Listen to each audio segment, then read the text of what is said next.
Continuamos en el módulo de Geopolítica y vamos a abordar el módulo 3 en el tema 2, actores e instrumentos de la cooperación internacional para el desarrollo.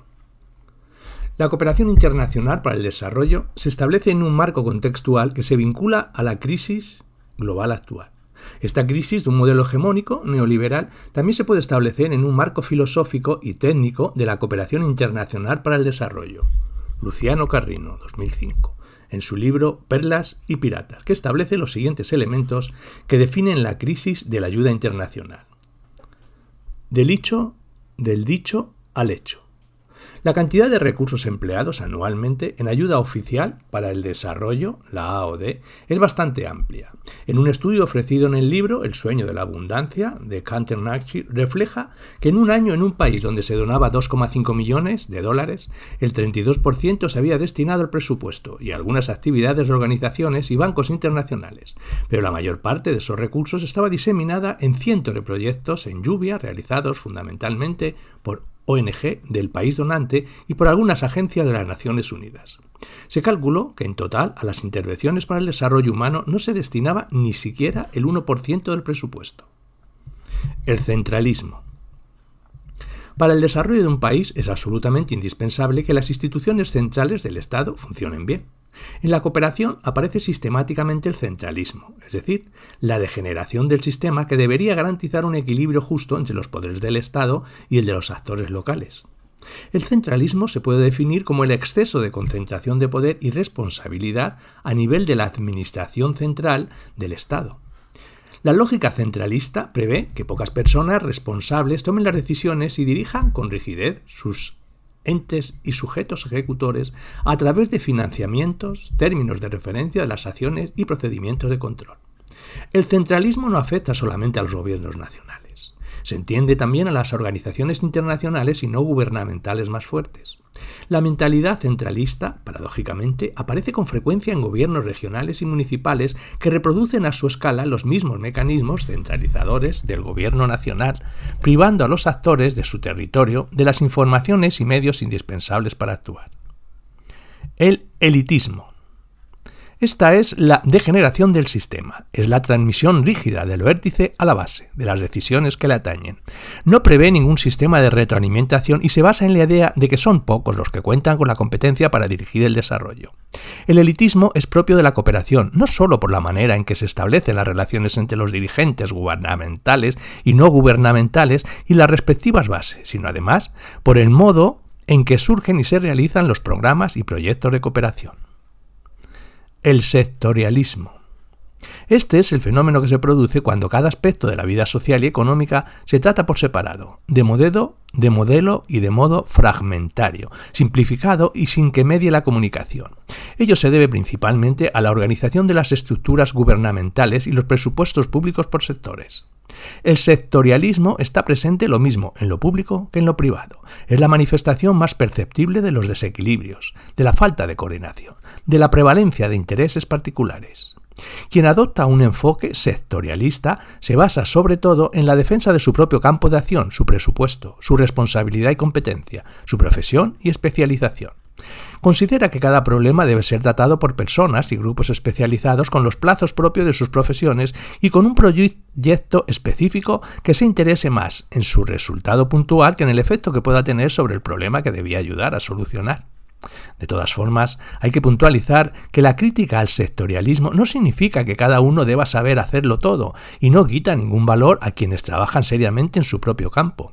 Significa, por el contrario, reconocer las graves limitaciones que aparecen cuando las profesiones se ejercen de manera rígida, aislada, insensible a la complejidad de la realidad y de las relaciones humanas.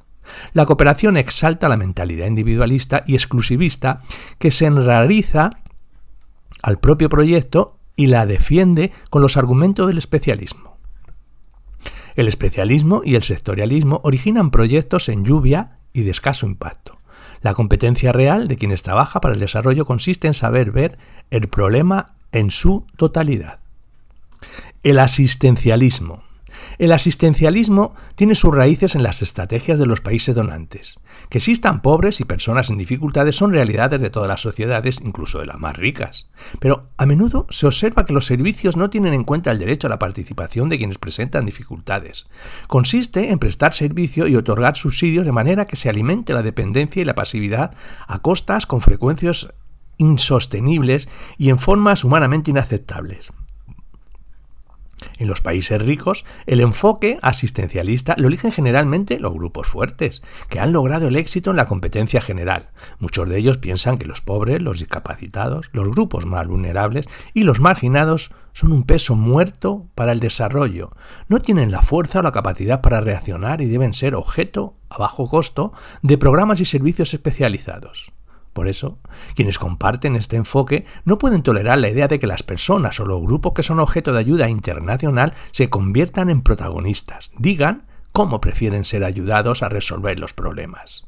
Deben ser objeto de la caridad de los demás, pero no tienen derecho alguno. Porque si se consideraran personas con derechos, se cuestionaría el modo de vida económica y social que no los ha tenido en cuenta. Es curioso que en muchos países del sur los centros de salud mental, orfanatos y otros hospitales para enfermedades crónicas que no existían y que eran ajenos a las culturas solidarias y comunitarias del sur fueron introducidos por la cultura asistencial de los países colonizadores. Hoy, que las colonias ya no existen, los países donantes continúan difundiendo, a través de la cooperación, la mentalidad y los servicios asistenciales del modo occidental. Siguen promoviendo las instituciones totalitarias, aplican al sur el modelo de intervención de sus protecciones civiles centralizadas y autoritarias, construyen campos de refugiados cuando no hace falta. Son indiferentes a los efectos perversos de sus instituciones totalitarias. El asistencialismo revela todas sus limitaciones y sus contradicciones cuando se aplica a la cooperación. El asistencialismo, llevado a sus máximas consecuencias, revela siempre su cara oculta. El asistencialismo de la cooperación se justifica a sí mismo con la presumible incapacidad de la gente del sur de dar solución a sus problemas. Por esas justificaciones siempre han sido desmentidas por las experiencias que han estado orientadas a brindar nuevamente posibilidades de ser activas a las personas con dificultades. El burocratismo. Una administración eficiente es indispensable si se quieren favorecer procesos de desarrollos equilibrados, transparentes y eficaces. Los funcionarios que dirigen los procedimientos de este tipo de intervenciones tienen una gran responsabilidad porque poseen el considerable poder de incidir sobre su calidad e inmediatez. Sin embargo, lo que más aparece en la cooperación es el fenómeno degenerativo que afecta a esos funcionarios que se puede denominar burocratismo. Este fenómeno tiende a no hacer de las normas y procedimientos el medio para alcanzar rápido y bien los objetivos identificados, sino para definir y multiplicar los poderes de los departamentos que poseen responsabilidades en el financiamiento y control de los procesos de la cooperación. El burocratismo siempre elige procedimientos que obstaculizan los procesos de participación. También el burocratismo trata de aumentar el poder de los responsables de los diferentes departamentos y secciones de las estructuras públicas encargados de diferentes aspectos del financiamiento y control de los proyectos de desarrollo, que también tiene el poder de decidir o proponer las normas y procedimientos en el marco de su propia administración. En la realidad de la cooperación, el burocratismo es responsable de gran parte de las irregularidades, de las interrupciones, de los obstáculos de las intervenciones y de los retrasos en los pagos de los entes ejecutores a través de su manera de administrar los financiamientos y los procedimientos. El proyectismo. Este consiste en la realización de muchísimos proyectos aislados, autónomos, y que cada uno marcha por su cuenta, sin coordinarse con todos, que también serán indispensables para obtener mejores y más sostenibles efectos. Surge en las modalidades de financiación que apoyan numerosas iniciativas puntuales de entre diferentes que a menudo compiten entre sí, en vez de apoyar un conjunto orgánico de acciones que convergen en objetivos comunes.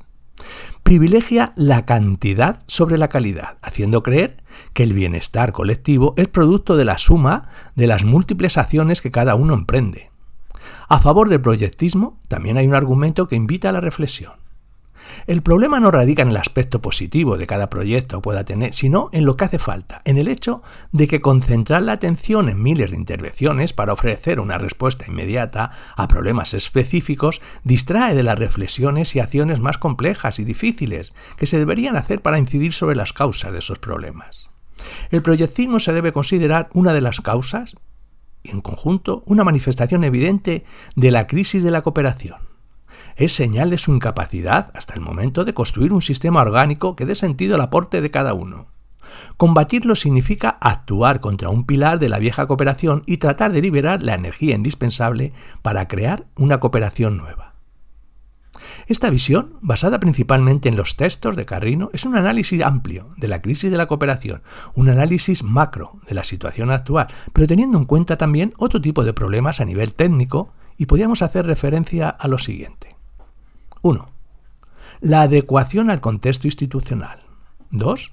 La apropiación nacional, que se ha convertido en una consigna de los actores del desarrollo y supone que los países receptores de la cooperación ejerzan una autoridad efectiva sobre sus políticas de desarrollo y coordinen las acciones que se emprendan.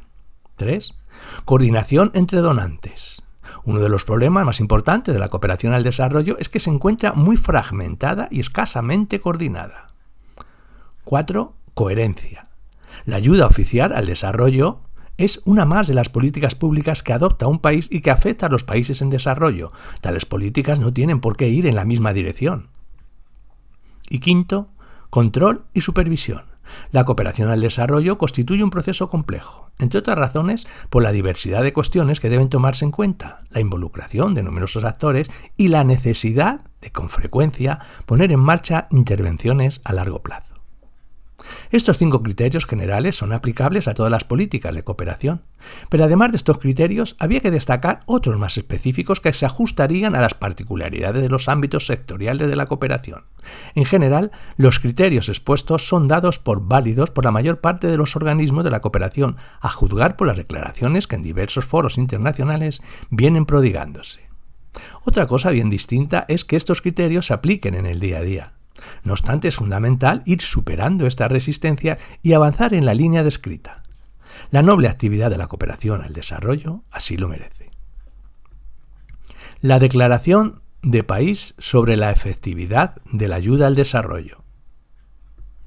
Ante la necesidad de establecer un espacio para evitar los elementos citados por Carrino, entre otros, en 2005, los países donantes, miembros del Comité de Asistencia al Desarrollo, el CAD, de la Organización para la Cooperación y el Desarrollo Económico, la OCDE, países en desarrollo, instituciones multilaterales, firmaron la Declaración de París sobre la efectividad de la ayuda al desarrollo. Esta declaración establece unos compromisos globales para los países donantes y receptores para avanzar en una ayuda al desarrollo más eficaz en el marco de un significativo aumento de la ayuda al desarrollo. La intención es reformar la entrega y la gestión de la ayuda al desarrollo para mejorar su eficacia. Las reformas intentan aumentar el impacto de la ayuda al desarrollo en la reducción de la pobreza y la desigualdad, el aumento del crecimiento de capacidades y la aceleración del logro de los ODM. La Declaración de París describe 5 principios que debería incluir la gestión de la ayuda al desarrollo. 1. Apropiación. Los países en desarrollo ejercerán un liderazgo efectivo sobre sus políticas y estrategias de desarrollo y coordinarán acciones para el desarrollo. 2. Alineación. Los países donantes basarán su apoyo en las estrategias de desarrollo, las instituciones y los procedimientos de los países receptores. 3. Armonización.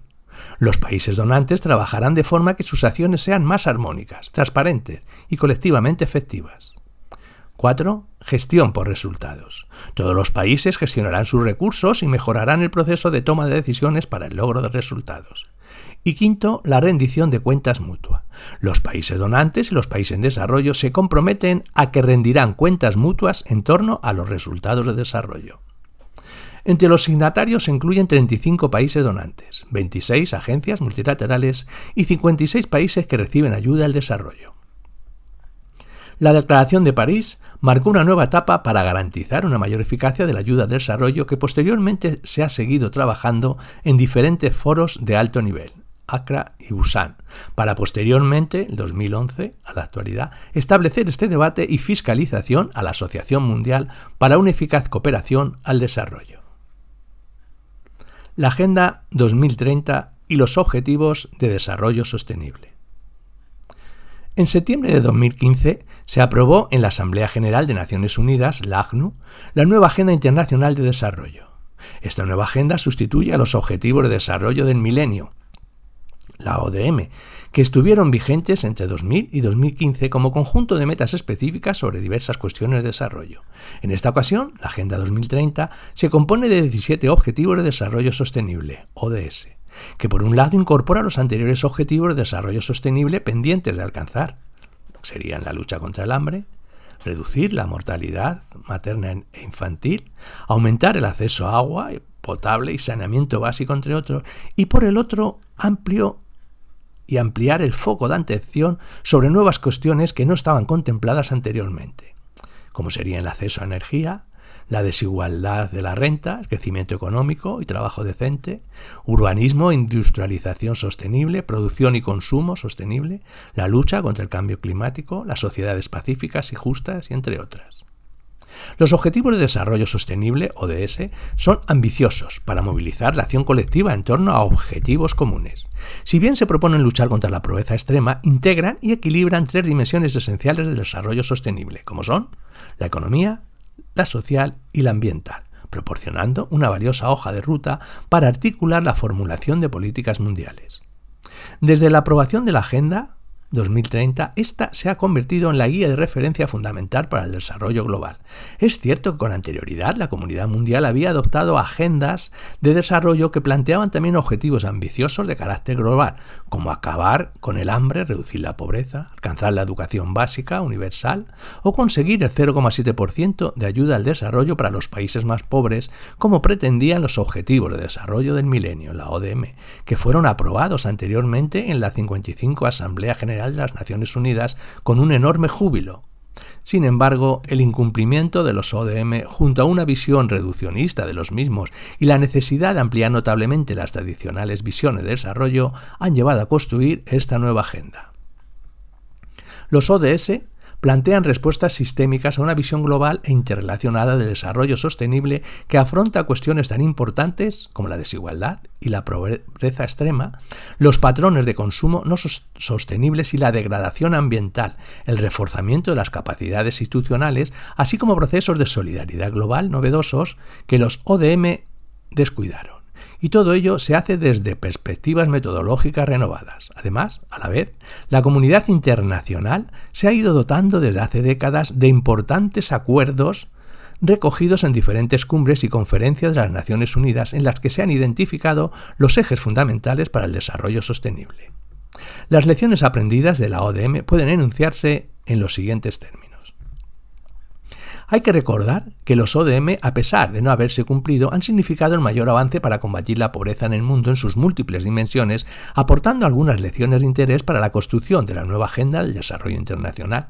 De hecho, los ODM impulsaron avances importantes, de manera particular en materia de salud, así como en educación, al tiempo que facilitaron la introducción de planes de trabajo claros, precisos y limitados en el tiempo, fáciles de comunicar y mensurables.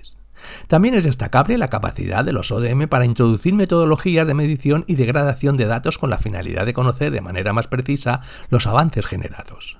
Los ODM permitieron focalizar el trabajo de gobiernos, donantes, agencias internacionales y organizaciones en áreas prioritarias de necesidad, posibilitando una mejora en la disponibilidad de datos e indicadores del desarrollo, así como en la mejora de los sistemas estadísticos nacionales, junto a un reforzamiento de la cultura de la rendición de cuentas. El diseño de los ODS tiene una arquitectura novedosa y distinta a los de los ODM, de los que han aprovechado no pocos de sus logros, pero tratando de superar alguna de sus debilidades. Es cierto que en ambos casos el cuerpo central de la agenda de intervención se estructura en torno a grandes objetivos, que se definen en metas precisas y verificables mediante indicadores, pero si en los ODM la agenda se estructuraba en torno a 8 grandes objetivos desarrollados por medio de 18 metas que se medían a través de 48 indicadores. Los ODS multiplican extraordinariamente esta estructura al articularse por medio de 17 objetivos genéricos que se materializan en otras 169 metas medibles a través de 230 indicadores verificables. Es así que los ODS se estructuran por medio de la agenda de desarrollo más amplia y extensa diseñada nunca. Las principales novedades de los ODS son la integración de las 3 dimensiones del desarrollo sostenible, económica, social y ambiental. Prioriza la lucha contra la pobreza y el hambre, pero con un fuerte anclaje en la defensa de los derechos humanos, la igualdad de género y el empoderamiento de las mujeres. Aborda la reducción de las desigualdades dentro de cada país y entre los diferentes estados como elemento prevalente junto a la eliminación de patrones de consumo insostenibles. Incorporan una visión del crecimiento económico incluyente y sostenible, respetuoso con la salud del planeta y de la población. Un elemento innovador es su carácter universal, de aplicación en todo el mundo y para todos los países, con una visión holística e interrelacionada en la que cada objetivo se superpone y se refuerza mutuamente con una actuación multinivel simultánea en los espacios locales, regionales, nacionales y globales. Y apuesta por construir una solidaridad global, reforzada e integrando los grandes acuerdos recogidos en las cumbres mundiales de los últimos años. Desde que las Naciones Unidas aprobaron la Agenda 2030, diferentes países, organismos científicos e instituciones internacionales han puesto en marcha estudios de distinta naturaleza con la finalidad de monitorear el progreso hacia los ODS, mapear los recursos disponibles y revisar las estrategias aplicadas. Algunos de ellos se están haciendo con la suficiente honestidad intelectual como para reconocer las insuficiencias y limitaciones de los ODS, pero al mismo tiempo explorando las capacidades que aportan a las estrategias de desarrollo específicas, así como los cambios políticos, sociales e institucionales necesarios para avanzar hacia las sociedades más sostenibles.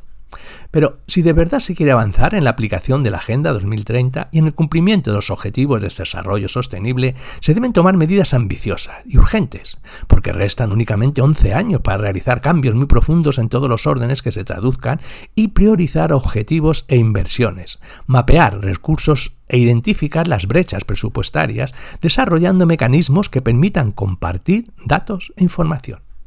A la vista de los reiterados incumplimientos en acuerdos y compromisos anteriores, la comunidad internacional deberá evitar crear más frustraciones en la Agenda Mundial de Desarrollo, aprendiendo de las mejores prácticas y explorando las ventajas comparativas de cada país. Pero para que se produzcan avances significativos, los ODS necesitan decisiones claras y compromisos políticos precisos que transformen la retórica vacía y las palabras huecas y sin valor en medidas efectivas de transformación para mejorar el castigado planeta y las condiciones de vida de sus habitantes. Actores de la cooperación internacional al desarrollo.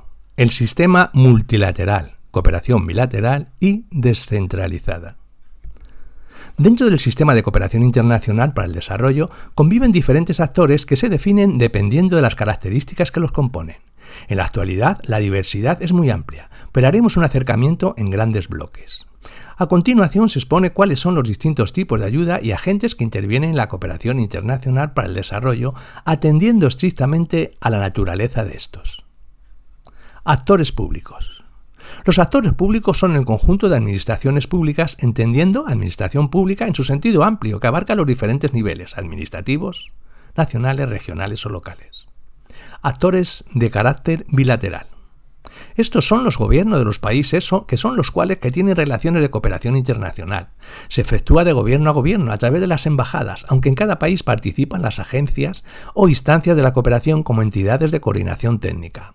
Cada país donante establece relaciones de cooperación directa con los países receptores de su ayuda, con independencia de la participación de estos en los distintos foros y organismos de coordinación de carácter multilateral, grupos consultivos, por ejemplo. Normalmente los estados cuentan con una Agencia Nacional de Desarrollo que determina las políticas, planes y directrices en el ámbito de la cooperación. En el caso de España contamos con el AECID, la Agencia Española de Cooperación Internacional para el Desarrollo, así como en Alemania tiene la GTZ o en Francia la AFD, por citar algunos ejemplos. Existe un objetivo genérico común: apoyar el desarrollo autosostenido y la reducción de la pobreza de los países beneficiarios de la ayuda. Uno de los logros comúnmente reconocidos por Naciones Unidas y un objetivo prioritario por el que se apuesta en las políticas de cooperación internacional actualmente es el reto de lograr articular la coordinación de la ayuda por parte de los países tanto donantes como receptores, ya que los dos centenares de países socios que integran el sistema de agencias de las Naciones Unidas han establecido la Agenda 2030 común de desarrollo. Actores de carácter multilateral. Los actores multilaterales son organizaciones internacionales en las que participan varios países con determinados intereses de carácter político, regional o sectorial. Estos organismos multilaterales otorgan o ejecutan cooperación con sus propios recursos o con fondos entregados. Este tipo de cooperación se realiza a través de los programas y proyectos cuyas bases y lineamientos son aceptados por un grupo de países en un foro u organismo de carácter mundial, subregional o regional, como pueden ser la ONU, Organización de las Naciones Unidas, la OEA, la Organización de Estados Americanos, o sus organismos y agencias especializadas. En julio de 1944 se celebró la Conferencia Monetaria y Financiera de Naciones Unidas en la localidad norteamericana de Bretton Woods, New Hampshire, a la que asistieron representantes de 45 gobiernos. La comunidad internacional, aun cuando la Segunda Guerra Mundial no había concluido, era plenamente consciente de que el sistema de relaciones internacionales establecido tras la paz firmada en Versalles en el 1919, que puso fin a la Primera Guerra Mundial, había fracasado, sentando las bases para la depresión de 1929 y la segunda gran confrontación bélica que en menos de 30 años volvía a asolar al mundo. En este contexto, en el que se ha iniciado a la creación de las grandes organizaciones internacionales multilaterales de carácter financiero y no financiero. El Sistema de Naciones Unidas, el Programa de Naciones Unidas para el Desarrollo. No podemos dejar de mencionar de manera sucinta el papel de la Organización de las Naciones Unidas y concretamente del Programa de Naciones Unidas para el Desarrollo, la PNUD, como actor primordial en el ámbito de la cooperación multilateral.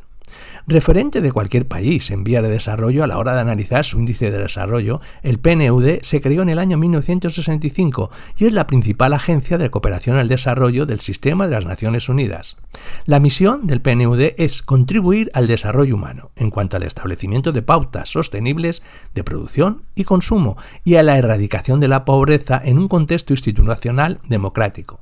Este propósito se inscribe en la Carta de las Naciones Unidas. Los objetivos prioritarios del PNUD son fortalecer la cooperación internacional para un desarrollo humano sostenible y actuar como un medio sustantivo para alcanzarlo. Ayudar a las Naciones Unidas a convertirse en una fuerza efectiva para conseguir un desarrollo humano sostenible. Y asignar sus propios recursos a fines específicos, orientados al desarrollo humano sostenible, tales como la erradicación de la pobreza, la regeneración del medio ambiente, la creación de nuevos empleos y la promoción de la mujer. Como todos los organismos y agencias adscritos al sistema de las Naciones Unidas, desde la publicación de los Objetivos de Desarrollo Sostenible, la cooperación del PNUD procura contribuir al desarrollo de los países con miras a alcanzar las metas fijadas en la Agenda 2030. Asimismo, apoya y facilita los procesos de diálogo político y proporciona servicios de asesoramiento a países en desarrollo, orientados a formular y establecer políticas en algunas áreas específicas como son la gobernabilidad democrática, desarrollo social, ambiente y desarrollo sostenible y desarrollo productivo. El PNUD coordina sus actividades con agencias y organismos especializados del Sistema de Naciones Unidas y está presente en diferentes países con oficinas locales.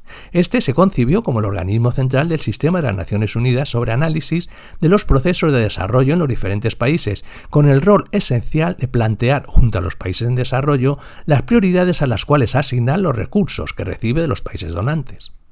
Uno de los grandes logros del PNUD ha sido la publicación desde 1990 de sus informes sobre desarrollo humano, que incorporan variables sociales en la medición del grado de desarrollo de los países en contraste con el uso exclusivo de variables macroeconómicas, el PIB de renta per cápita y otras, utilizadas tradicionalmente por el Banco Mundial y el Fondo Monetario Internacional. El PNUD diseñó entonces el hoy universalmente reconocido Índice de Desarrollo Humano, IDH. El Índice de Desarrollo Humano es una medición por país elaborada por el Programa de las Naciones Unidas para el Desarrollo, el PNUD, y se basa en un indicador social estadístico compuesto por 3 parámetros. 1. Vida larga y saludable. Es una medida según la esperanza de vida al nacer. 2. Educación. Medida por la tasa de alfabetización de adultos y la tasa bruta combinada de matriculación en educación primaria, secundaria y superior, así como los años de duración de la educación obligatoria. Y 3. Nivel de vida digno, medido por el PIB per cápita, PPA, en dólares. El PNUD clasifica a los países en 3 grandes grupos. País con desarrollo humano alto, un IDH igual o superior a 0,8, lo ostentan 75 países. País con desarrollo humano medio, de un 0,5 igual o menor al IDH, en un menor a 0,8 lo ostentan 77 países, y país con desarrollo humano bajo, IDH inferior a 0,5, lo ostentan 25 países.